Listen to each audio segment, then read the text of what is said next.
WWE के दबंग wrestler Brock Lesnar की फिर से WWE में वापसी होने वाली है। साथ में रायबैक ने मुस्तफा अली के बारे में क्या कहा, साशा बैंक्स और AEW के सैमी गुवेरा के बीच में क्या चल रहा है, रे मिस्टीरियो ने सेथ रोलिंग्स के बारे में क्या कहा, पॉल हेमन ने अंडरटेकर को क्या जवाब दिया, मैंडी रोज ने डॉल्फ जिगलर के बारे में क्या बोला, क्या शॉर्लेट फ्लेयर को इंजरी हो गई है। साथ में बात करेंगे कि रॉबर्ट रूड WWE टेलीविजन पे क्यों दिखाई नहीं देते, क्या CM पंक जॉबलेस हो चुके हैं, ट्रिपल एच के अकॉर्डिंग ग्रेटेस्ट रेसलिंग मैच आज तक का WWE में कौन सा है, किसने दी है अंडरटेकर को ट्रिब्यूट। साथ में रोमन रेंस ने मंडे नाइट रॉ खत्म होने के बाद क्या कहा, और साथ में दोस्तों रिवील करेंगे कि आखिर डॉल्फ जिगलर ड्रू मैकइंटायर के अगले WWE चैंपियनशिप अपोनेंट क्यों हैं, और साथ में पॉल हेमन ने ब्रॉक लेसनर के बिहाफ पे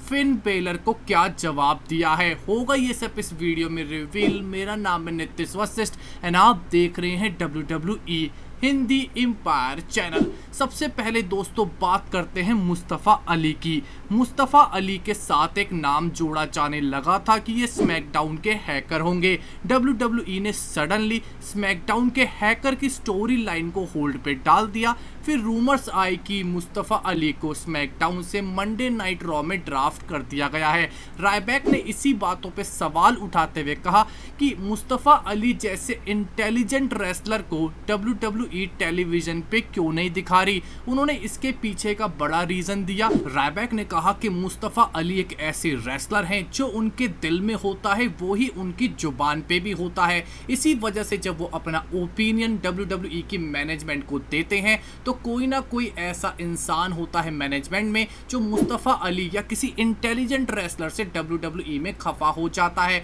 इस वजह से मुस्तफा अली को WWE में इस वक्त टेलीविजन पे नहीं दिखाया जा रहा क्योंकि कोई ना कोई बैक स्टेज उनसे ज्यादा खफा हो चुका है। साथ में रायबैक ने एक बड़ी बात कही कि डॉल्फ जिगलर से अच्छा तो मुस्तफा अली को ड्रू मैकइंटायर से भिड़वा देते एक्सट्रीम रूल्स 2020 पे WWE चैंपियनशिप के लिए। मुस्तफा अली डॉल्फ जिगलर से ज्यादा बेहतरीन अपोनेंट साबित होते इस वक्त WWE में। साथ में दोस्तों बात करते हैं रे मिस्टीरियो ने रॉ टॉक पे यानी कि मंडे नाइट रॉ खत्म होने के बाद सेथ रोलिंग्स के बारे में क्या कहा।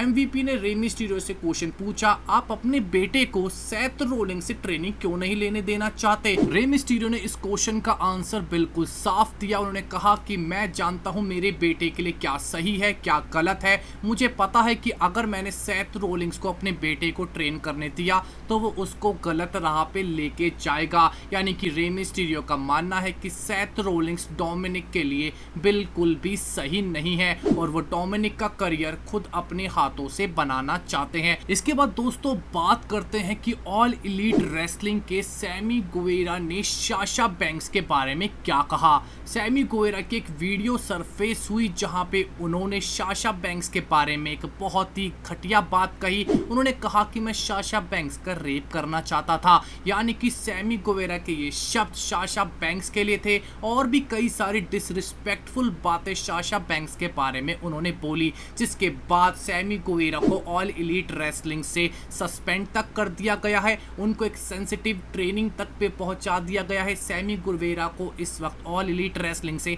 निकाला तक जा सकता है साशा बैंक्स पे इतनी घटिया कमेंट्स करने के लिए। साशा बैंक्स ने भी इस बात पे रिएक्शन दिया। उन्होंने कहा कि मैं ऐसे घटिया इंसान के बारे में बात भी नहीं करना चाहती और मेरे को सैमी गुवेरा की माफी भी नहीं चाहिए। साशा बैंक्स के लिए काफी ज्यादा सपोर्ट दिखाई दिया और सैमी गुवेरा के लिए काफी ज्यादा नफरत दिखाई दी गई रेसलिंग कम्युनिटी के अंदर। स्पेशली दोस्तों ऑल एलीट रेसलिंग और WWE के रेसलर्स ने सैमी गुवेरा के इन कमेंट्स को बहुत ही ज्यादा गलत ठहराया है। देखा जाए तो शायद अब सैमी गुवेरा का ऑल एलीट रेसलिंग का करियर का ही रेप हो चुका है। इसके बाद दोस्तों अंडरटेकर ने एक इंटरव्यू में कहा कि वो भी एक पॉल हेमन गाय है। उन्होंने रिवील करा कि पॉल हेमन ही वो इंसान थे जिन्होंने WWE में अंडरटेकर को आने में मदद करी थी। उन्होंने रिवील करा कि विंस मैकमैन के साथ मीटिंग तक पॉल हेमन ने उनकी सेट करवाई थी, जिसके बाद वो WWE में आए और उनका इतना लेजेंडरी करियर बना। अपने आप को पॉल हेमन गाय मानते हैं अंडरटेकर, जिस बात पे पॉल हेमन ने रिएक्ट करा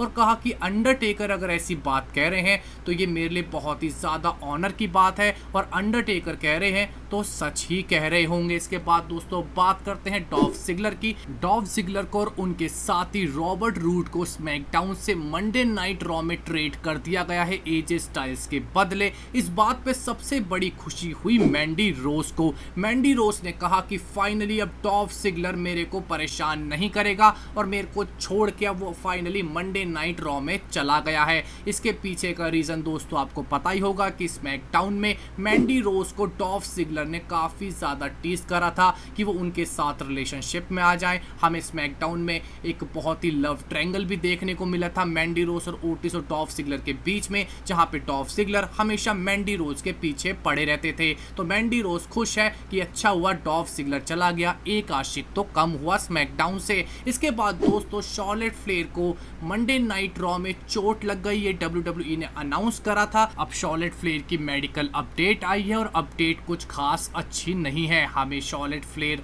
अब समर स्लैम 2020 तक तो WWE से बाहर ही देखने को मिलेगी। शार्लेट फ्लेयर को अपनी इंजरी के लिए सर्जरी भी करवानी पड़ेगी। इसके बाद दोस्तों बात करते हैं कि रॉबर्ट रूड हमें WWE के टेलीविजन पे क्यों देखने को नहीं मिले इस मंडे नाइट रॉ पे, जबकि उनको स्मैकडाउन से मंडे नाइट रॉ में ट्रेड कर दिया गया। इसके पीछे का रीजन साफ दिया गया, कोरोना वायरस के चलते रॉबर्ट रूड अभी भी कनाडा में फंसे हुए हैं, क्योंकि यूएस एंड कनाडा का अभी भी बॉर्डर सील हुआ हुआ है कोरोना वायरस की वजह से, जिस वजह से रॉबर्ट रूड कनाडा से यूएस से नहीं आ पा रहे और WWE टेलीविजन का पार्ट नहीं बन पा रहे हैं। दोस्तों रिसेंटली आपको एक बात पता चली होगी कि WWE का बैकस्टेज शो फॉक्स ने कैंसिल कर दिया है। अब यानी कि हमें WWE का बैकस्टेज शो देखने को नहीं मिलेगा। यहीं पे हमें CM पंक देखने को मिलते थे, जहां पे वो अपने ओपिनियंस देते थे WWE के मैचेस पे। यानी कि अब हमें CM पंक भी WWE के साथ नहीं देखने को मिलेंगे, यानी कि CM पंक की कमेंटेटरी अब दोबारा से मिस करने वाले हैं। CM पंक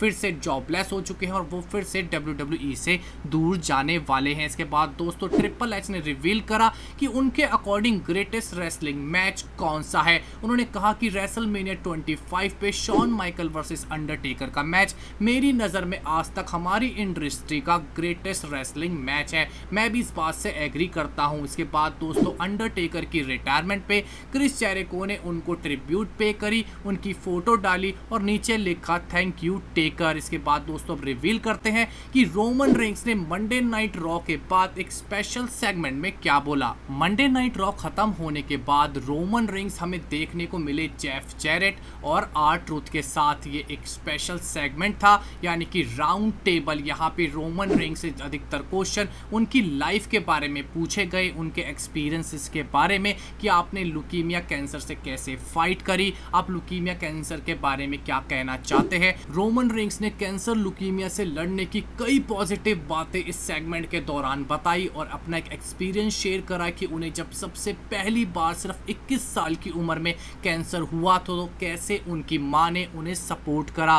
बिना माँ के उन्होंने कहा कि शायद मैं सरवाइव भी ना कर पाता जब मुझे पहली बार 21 साल की उम्र में कैंसर हुआ था, क्योंकि मेरे पास उस वक्त कोई और सपोर्ट नहीं था मेरी माँ के अलावा। रोमन रेंस ने कई सारी पॉजिटिव बातें कि कैंसर से कैसे लड़ा जा सकता है, क्या करा जा सकता है, सब इस सेगमेंट के दौरान रिवील करा। इसके बाद दोस्तों बात करते हैं कि आखिर डॉल्फ जिगलर को ड्रू मैकइंटायर से क्यों भिड़वाया जा रहा है एक्सट्रीम रूल्स 2020 पे। इसका रीज़न बिल्कुल दोस्तों सिंपल है कि डॉल्फ जिगलर ड्रू मैकइंटायर को नहीं हरा सकते। ये सिर्फ एक फिलर मैच है, यानी कि एक ऐसा मैच जिसका रिजल्ट हमें पहले से पता है कि ड्रू मैकइंटायर डॉल्फ जिगलर को हरा के अपनी चैंपियनशिप रिटेन कर लेंगे और इसके बाद ड्रू मैकइंटायर अपने अगले अपोनेंट की ओर आगे बढ़ जाएंगे। इसके बाद दोस्तों पॉल हेमन ने ब्रॉक लेसनर के बिहाफ पे फिन बेलर को रिस्पॉन्ड करा।